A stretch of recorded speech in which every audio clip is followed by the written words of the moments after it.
Friends, ఈ రోజు మన వీడియోలో ప్రెసిడెంట్ ఆఫ్ ఇండియా గురించి తెలుసుకుందాం. ప్రెసిడెంట్ ఆఫ్ ఇండియా ఎలా ఎన్నుకోబడతారు, ఎంతమంది ఎన్నుకుంటే ఆ పొజిషన్కి వాళ్ళు చేరుకుంటారు, వాళ్ళ పర్సనల్ బెనిఫిట్స్ ఎలా పొందుతారు, వాళ్ళకి ఎలాంటి పవర్స్ ఉంటాయి, వాళ్ళు ఏం చేయగలరు, వాళ్ళ ప్రధానమైన డ్యూటీ ఏది, ఇంకా ఎందుకు వాళ్ళు ఎక్కువ మనకి కనిపించరు, బయట ప్రధానమైన ఫంక్షన్స్లోనే ఎందుకు కనపడతారు, మామూలు వీళ్ళు ప్రైమ్ మినిస్టర్ క్యాబినెట్ మినిస్టర్స్ కనిపిస్తున్నంతగా వాళ్ళు ఎందుకు కనిపెరు అన్నది మనం ఈ వీడియోతో మనం తెలుసుకుందాం.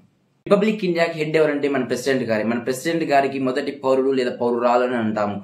పార్లమెంట్ ఆమోదం తెలిపినప్పటికీ ఏ బిల్ అయినా ఈయన సైన్ లేనిది ఏ బిల్ ఇంప్లిమెంట్ అవ్వదు. ఈయననే వేరే దేశాలతో యుద్ధం డిక్లేర్ చేయాలన్నా లేకుంటే యుద్ధం ఆపాలన్నా ఈయనే చేయగలరు. ఈయన శాలరీ కేవలం 5 లక్షలు మాత్రమే నెలకు.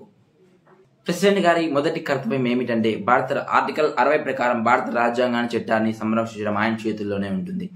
ప్రెసిడెంట్ గారి పదవీ కాలంలో ఉన్నంత వరకు ఆయన ఎలాంటి తప్పు చేసినా జైలుకి పంపించడం కానీ అరెస్ట్ చేయడం కానీ జరగదు.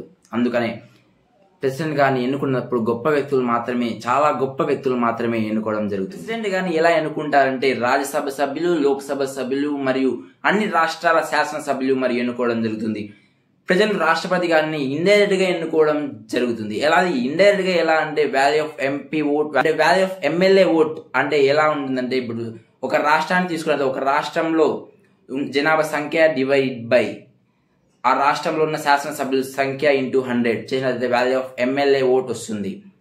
ఈ విధంగా ప్రతి రాష్ట్రానికి ఒక వాల్యూ ఆఫ్ ఎమ్మెల్యే ఓట్ అని ఉంటుంది.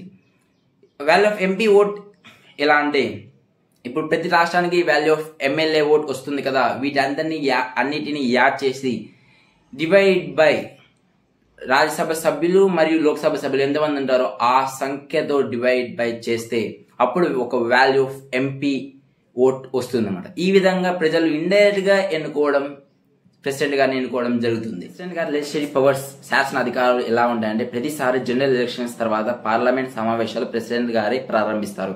ప్రతి సంవత్సరం ఆర్టికల్ 87(1) ప్రకారంగా ప్రెసిడెంట్ గారి ప్రసంగంతోనే పార్లమెంట్ సమావేశాలు మొదలవుతాయి. ఆర్టికల్ 111 ప్రకారంగా పార్లమెంట్ బిల్ పాస్ చేసినా సరే ఆ బిల్ ఇంప్లిమెంట్ అవ్వాలంటే ప్రెసిడెంట్ గారు ఆమోదం ఖచ్చితంగా తెలపాలి.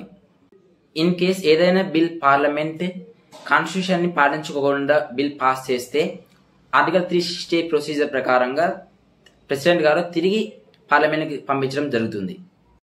సమావేశాలు జరిగినప్పుడు ఏదైనా ఇమీడియట్ యాక్షన్ తీసుకోవాలంటే సెంట్రల్ గవర్నమెంట్ అలా ఫీల్ అవుతే అప్పుడు ప్రెసిడెంట్ గారి చేత లా ఇంప్లిమెంట్ చేయవచ్చు. అది కూడా కేవలం 6 వీక్స్ వ్యాలిడిటీ మాత్రమే ఉంటుంది.